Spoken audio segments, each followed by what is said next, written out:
Assalamualaikum warahmatullahi wabarakatuh. Selamat bertemu dan berjumpa kembali pada mata pelajaran Sejarah Peminatan kelas 11 IPS. Pada pertemuan kali ini kita akan membahas mengenai revolusi besar dunia. Namun pada saat ini terlebih dahulu kita akan membahas mengenai revolusi Amerika. Mari kita awali dengan kedatangan bangsa Eropa dan terbentuknya koloni di Amerika. Christopher Columbus, seorang bangsa Spanyol, merupakan tokoh pertama yang memimpin pendaratan pertama kali di benua Amerika tahun 1492, yakni di Kepulauan Bahama. Kedatangan tersebut kemudian diikuti oleh bangsa-bangsa lain seperti Prancis, Inggris, dan Belanda.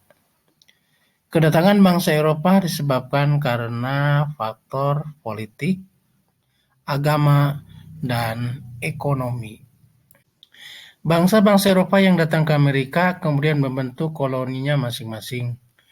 Koloni-koloni berdiri sendiri, memiliki peraturan sendiri, dan memiliki pelabuhan sendiri. Ada 13 koloni yang berdiri pada awalnya dan merupakan cikal bakal dari berdirinya negara Amerika Serikat.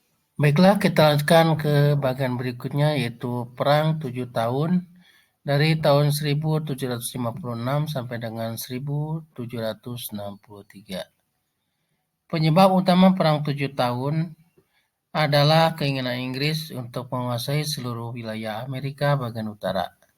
Perang tersebut melibatkan antara Inggris dan Prancis. Inggris berhasil menguasai sebagian wilayah Amerika. Dampak dari Perang 7 tahun adalah Inggris mengalami kerugian besar meskipun menang bersaing dengan Prancis, sebab Inggris mengeluarkan biaya yang sangat besar. Akibatnya, untuk menutupi kerugian tersebut, Inggris menerapkan berbagai pajak yang sangat memberatkan di negara-negara koloni di Amerika, seperti menerapkan undang-undang gula, keuangan, dan akibat penerapan pajak yang memberatkan rakyat di koloni tersebut menimbulkan reaksi dan penentangan terhadap kebijakan-kebijakan itu. Seperti adanya slogan "No taxation without representation", yakni tidak ada pajak tanpa ada perwakilan untuk orang-orang dari koloni. Rakyat kemudian bersatu dan tidak mendatangkan barang-barang yang berasal dari Inggris, tetapi mereka lebih menggunakan dan memilih hasil rakyat dari koloni tersebut. Kemudian ada lagi Thomas Paine yang menerbitkan pamflet yang berjudul Common Sense, yang mengupakan tentang pentingnya kemerdekaan. Revolusi Amerika itu lebih disebabkan karena faktor berikut. Yang pertama, terjadinya Perang 7 tahun. Yang kedua, pemberlakuan pajak yang membebani rakyat. Ketiga, munculnya paham kebebasan. Dan keempat itu peristiwa The Boston Tea Party yang merupakan akibat dari kekecewaan orang-orang Amerika. Mereka serpak membuat muatan teh ke laut hingga membuat pemerintahan Inggris marah, dan terjadilah pertempuran sebagai awal dari adanya Revolusi Amerika. Berikut adalah tentang Declaration of Independence atau Proklamasi Kemerdekaan Amerika. Proklamasi Amerika Serikat itu dideklarasikan pada tanggal 4 Juli 1776. Rumusan deklarasi itu sendiri disusun oleh 5 tokoh yang memprakarsai adanya Declaration of Independence.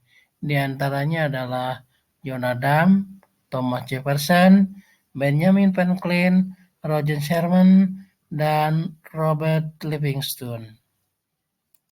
Berikutnya adalah mengenai Perang Kemerdekaan Amerika.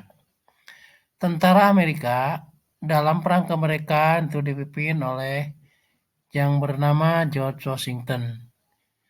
Kemudian didukung oleh para politisinya, diantaranya adalah Benjamin Franklin yang meminta dukungan dari negara-negara Eropa yang merupakan lawan dari Inggris seperti Prancis dan Spanyol.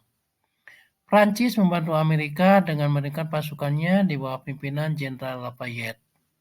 Pasukan George Washington berhasil mengalahkan pasukan Inggris, pimpinan Jenderal Lord Cornwallis, di daerah Yorktown, dan pada tanggal 19 Oktober 1781 pasukan Inggris menyerah dan Parlemen Inggris menuntut segera menghentikan perang.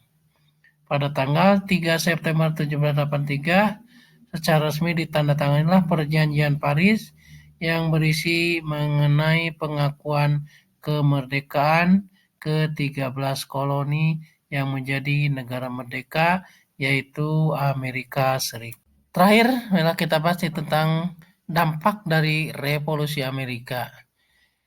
Revolusi Amerika itu berdampak pertama timbulnya Revolusi Prancis yang merupakan bukti adanya pengaruh dari Revolusi Amerika sebagai gerakan menentang penindasan oleh penguasa.